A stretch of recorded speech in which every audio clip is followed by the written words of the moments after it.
The Secret Life of Walter Mitty is a 2013 film starring Ben Stiller and directed by Ben Stiller. It also happens to be one of my personal favorite films of all time, and while it's no masterpiece, I think the movie was severely misunderstood and misjudged by critics and audiences alike. Which is something I rarely say. Usually when it comes to movies, I'm pretty good at understanding why someone thinks a certain way, even if I disagree. I like The Amazing Spider-Man 2, but I completely understand why everyone says it's a crappy movie, and to some extent I even agree. People say Jurassic World is dumb schlock, and that's perfectly accurate, but I enjoy it anyway. I also completely understand why someone wouldn't like the ending of 10 Cloverfield Lane, even though personally I'm fine with how things turned out. But with The Secret Life of Walter Mitty, I look at that 51% Rotten Tomatoes score and go, why? Look at that ugly green splat. It makes me mad. Why is that on my favorite movies page? Is this what it's like to be a DC fan? So today, for my debut episode of the revamped Film Workshop segment, I'm going to be attempting to dissect what makes The Secret Life of Walter Mitty so good in my mind. All right, you ready? That was rhetorical. Let's go.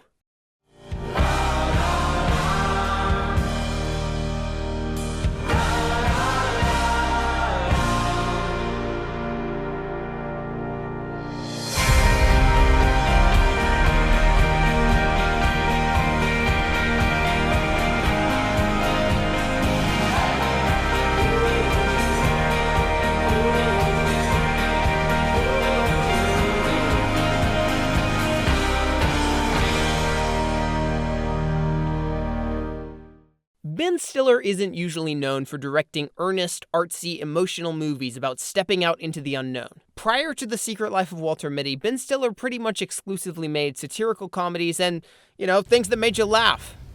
What is this?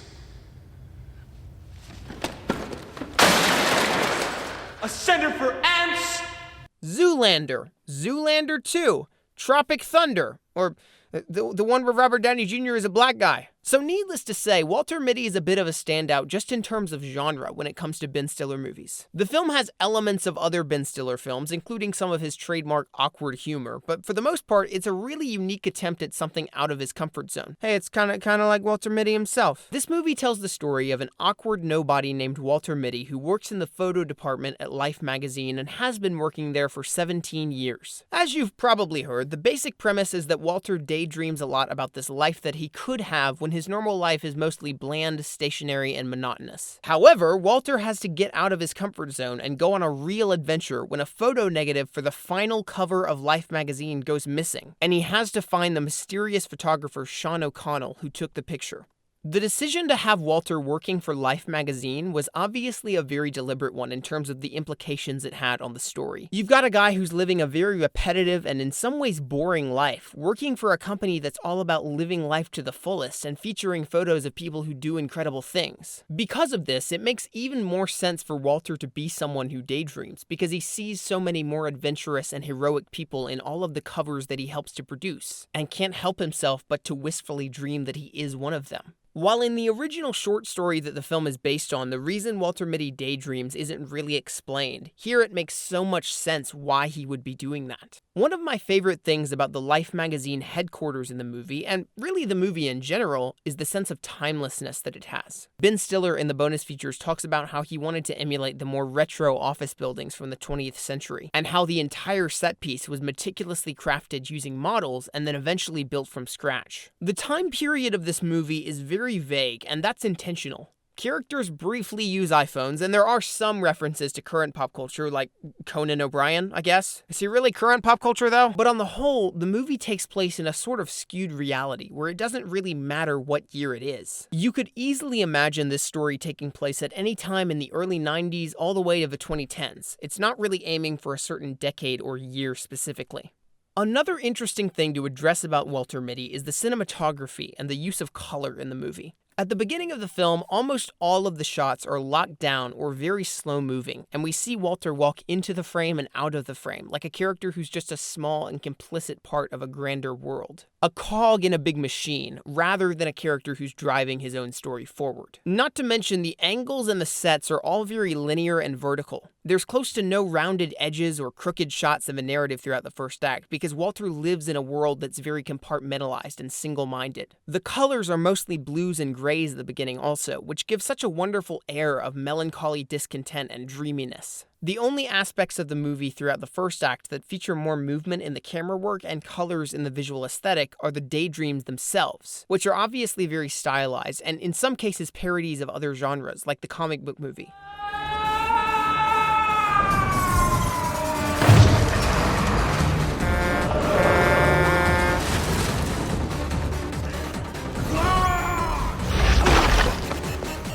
As the movie progresses, though, we really slip into a new state of mind with Walter setting foot outside his comfort zone and leaping headfirst into the unknown. The camera starts to loosen up, and instead of having Walter walk into frame and out of frame, it actively follows him and tracks his every movement, because now he's a driving force. He's a real protagonist making big choices. On that note, let's talk about the color motifs in the movie, which are some of my favorite things about it, to be honest. So as we talked about earlier, throughout the first act of Walter Mitty, the world that he lives in is very blue and gray and full of muted colors that could put you to sleep, almost in a daze. They're not quite sad colors, they're just not happy colors, and Walter is a part of that palette as well. He wears a gray suit and a white shirt and a black tie, and at times he almost blends into the background like the wallflower that he is. The only person in the first act who really breaks the trend of blue and gray is Cheryl Melhoff, Walter's love interest. Unlike Walter and everyone else in the workplace, she wears warmer colors, quietly rebelling against the daze all the other guys are in. And later on in the film, when Walter goes to her apartment complex to give a skateboard to her son, the contrast between her neighborhood and his is beautifully noticeable. I mean, just look at it, right? It's so colorful, fam!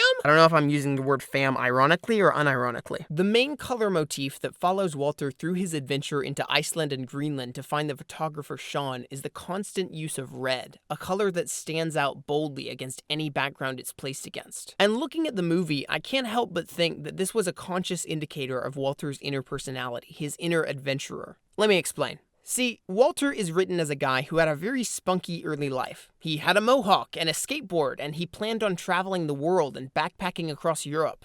Oh, man. What? What's that? Travel journal Dad gave me.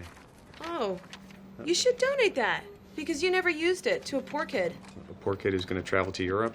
But when his dad died, he had to get a real job and slowly slipped into being a creature of habit, and someone who didn't like getting out of his comfort zone much anymore. However, there are still elements of younger, more adventurous Walter that bleed through, even now, like how he teaches Cheryl's son to do a kickflip on a skateboard and even rides one down a mountain himself, and how he's comedically protective of the Stretch Armstrong figure that his sister gives him as a birthday gift because it reminds him of his childhood.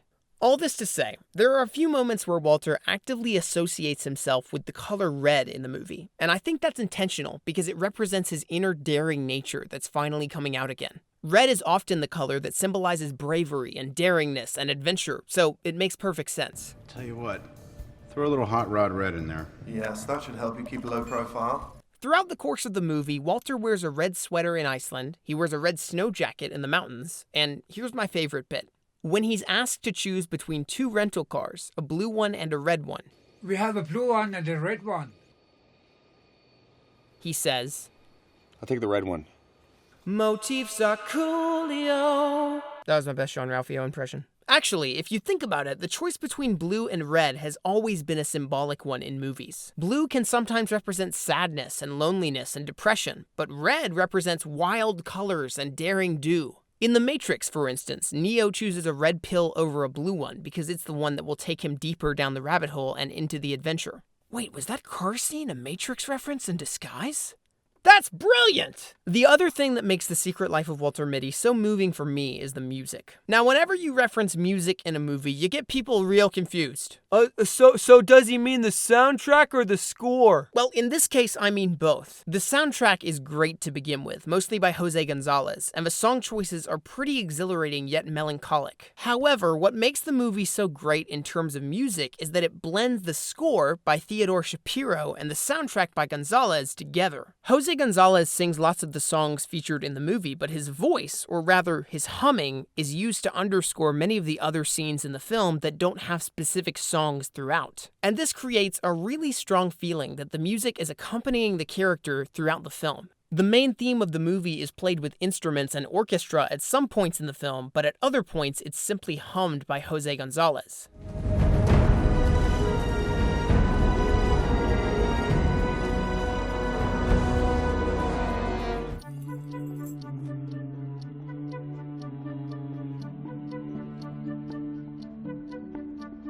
The main criticisms of The Secret Life of Walter Mitty stem from a few things that I really personally disagree with. For one thing, people say that the movie is a little too feel-good and has simplistic messages that aren't really as deep as the movie thinks they are. We'll get to that point later. But for another thing, lots of people attack the product placement in Walter Mitty for being blatant and on the nose. Look, it's Papa John's! Look, it's Cinnabon! Look, it's eHarmony! Okay, yes, the product placement in Walter Mitty is pretty noticeable. But I think what people don't give the movie enough credit for is how it takes that product placement and makes it feel organic in the story, and not like advertisements. Walter doesn't just go and eat Papa John's for no reason and remark at how delicious the pizza is, like some reviewers might imply. Instead, Papa John's was where he worked when he first got a job as a teenager after his dad's death. It's the place where he first had to learn to grow up and stop chasing adventures. And in fact, contrary to most product placement in movies, which promotes the brand as something delicious that the character loves, Walter actually has an active dislike for Papa John's pizza because it reminds him of that period in his life.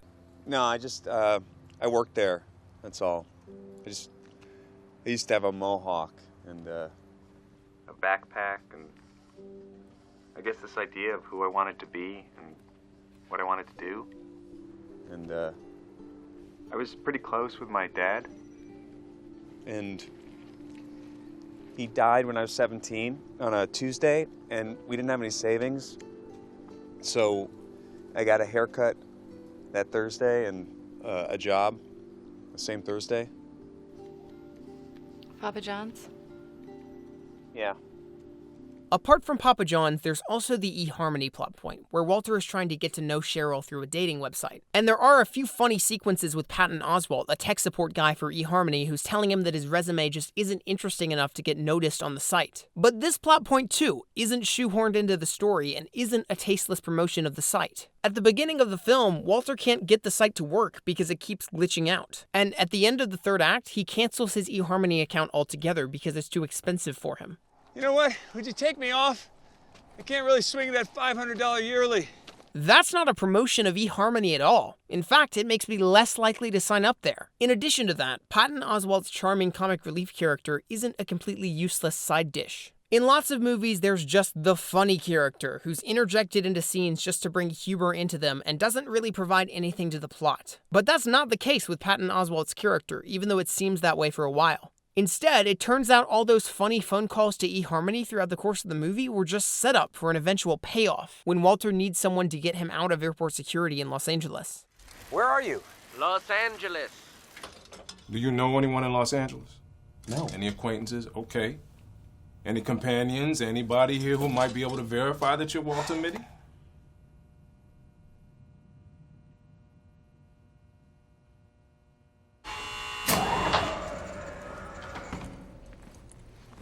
Walter Mitty. Yeah. Todd Mahar, eHarmony. You happy now? Do you understand why the product placement in this movie isn't dumb or forced? I mean, come on. Ben Stiller had to pay for this movie somehow, and instead of shoehorning in dumb product placement that made no sense in the grand scheme of the plot, he actually did something smart. In fact, I can't speak for Ben Stiller, but I'd wager that the Papa John's plot point would have been in the movie whether they needed product placement or not. It makes perfect sense, and it's better than making up a fake pizza chain that doesn't exist in real life. So now that we've got the gripes about product placement out of the way, let's talk about the other criticism of Walter Mitty. The statement that it's pretentious, that it has a generic feel-good message, and that it really isn't anything special after all. You're wrong, guys! You're wrong. Just trust me. Look, I get it, I guess. For some reason, film critics and audiences alike seem to think that when this film came out, the message about stepping into the unknown and going on an adventure was too generic and simplistic. Okay, I mean, I think that's a perfectly valid message in the movie, and personally it speaks to me really well as a person who doesn't venture outside my comfort zone all that much and needs a push every once in a while. But that's beside the point. What I think critics failed to see about The Secret Life of Walter Mitty, or maybe what I just personally saw myself, is that the message isn't just about stepping outside and getting out of your comfort zone. Sure, that is a big part of the movie. It's a big part of Walter's journey. But for me, that's not the point of the story. The point of the story is that beautiful things don't ask for attention. So, throughout the entirety of the movie, Walter Mitty is attempting to track down Sean O'Connell, the elusive and adventurous photographer who supplies Life magazine with the photos for their covers. He doesn't really have a home address or a phone because he's always on the move, so that's why Walter has to go to such great lengths to find him. At the climax of the film, Walter finds Sean on top of a mountain in the Himalayas toward the end of the third act. And in one of my favorite scenes in film history, he and Sean watch as a snow leopard prowls through the mountaintop across from them. Just go ahead and watch this scene. Take your time. Settle in. Try to be real still, okay? There's a snow leopard right in this ridge. So we have to try to be very, very, very, very still. They call the snow leopard the ghost cat. It never lets itself be seen.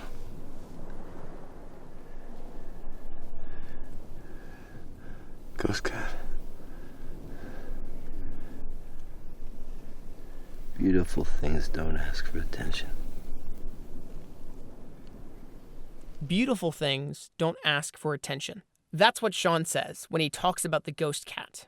The snow leopard prowls alone, seen by almost no one, and doing what it does best without any intention of showing it off to the world. It's not asking for the spotlight, and that's part of what makes it so magnificent. So at this point in the movie, Walter still has no idea what the photo Sean sent was. He called it his quintessence in the letter Walter received at the beginning, and it was intended to be the photo on the final cover of Life magazine, so it had to mean something big. But so what was the picture? Walter asks Sean, but his answer is a little vague. What was the picture? Let's just call it a ghost cat, Walter Mitty. Ghost cat. The picture was a ghost cat. But what does that mean? Well, a few minutes later we find out.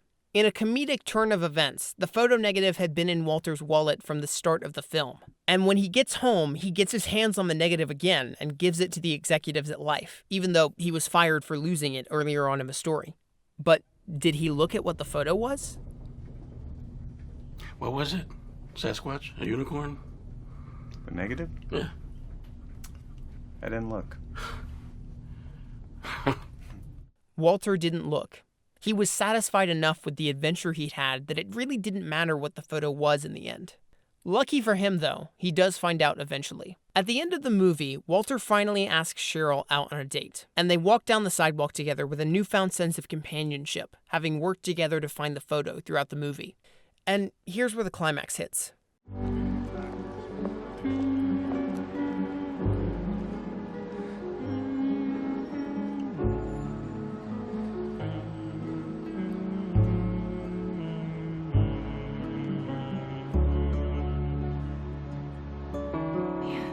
Walter. Sean's quintessence, his amazing, end-all be-all beautiful photo to put on the final cover of Life magazine? It was Walter all along. Walter was the ghost cat. Let's just call it a ghost cat, Walter Mitty. Throughout his 17 years at Life magazine, he slowly, steadily, silently worked at his job and stayed dedicated to the task of shepherding Sean's photos until they became magazine covers. He believed in Life's motto, and he worked his hardest to make it come true and see everything to fruition.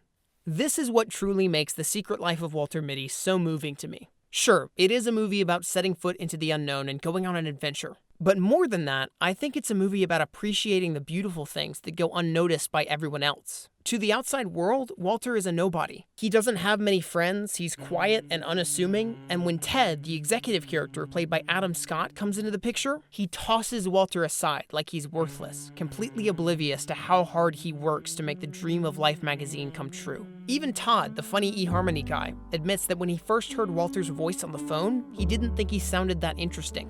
Sorry, Walter, I just... You are so not how I pictured you. How did you picture me? I pictured you as a little gray piece of paper. But now I see you, and it's like Indiana Jones decided to become the lead singer of the Strokes or something like that. It's nuts, I know. And that's the heart of the movie. Sometimes, beautiful things and people aren't easy to see in plain sight, asking for attention. But if you truly get to know them and look for the beauty in them, you'll realize that there's more than meets the eye. Walter isn't a boring guy, and he never was.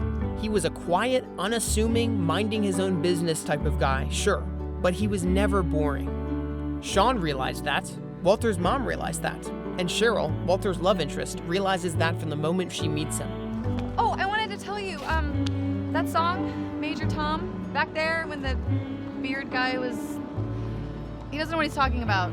That song is about courage and going into the unknown. It's a cool song. Walter is a ghost cat.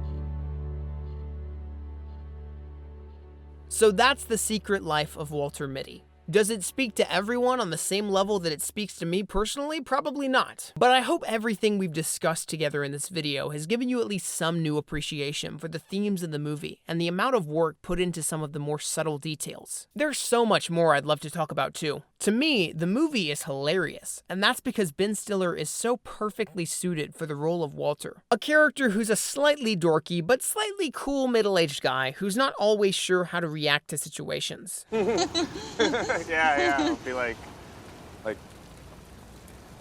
The movie definitely has some strong messages and themes and something to say, but I don't find it particularly pretentious, which is a good thing. Despite the sappier elements, Ben Stiller manages to bring a level of humor and self-deprecation into the film that keeps things light and funny without losing the genuine emotions. Also, I feel like I'd be doing the film an injustice if I didn't mention the performances from Shirley MacLaine as Walter's mom and Sean Penn as the photographer Sean O'Connell, too. The casting in this movie is just spot on. Obviously, we've also touched on several other things. The color palette, the music, the progression of the cinematography. These main titles are pretty cool too. Overall, though, The Secret Life of Walter Mitty is one of my favorite movies of all time. It speaks to me personally, but also from an objective standpoint, I think it's just a really well-crafted and subtle movie, and I hope this video allows more people to check it out. So, this has been my first debut episode of the new and revamped Film Workshop series. Have we solved every problem and worked out all the kinks? Probably not. But I look forward to seeing this segment grow and develop as it goes. What movies do you want to see me review next on Film Workshop? I've got some ideas of my own, but I'm also open to suggestions, fam. Fam squad? Squad fam? See, I'm trying to be cool like the cool kids in the streets. Anyway, thanks for watching this video, and be sure to leave all your thoughts in the comments below because I really do appreciate hearing them. Alright, see ya in a couple weeks.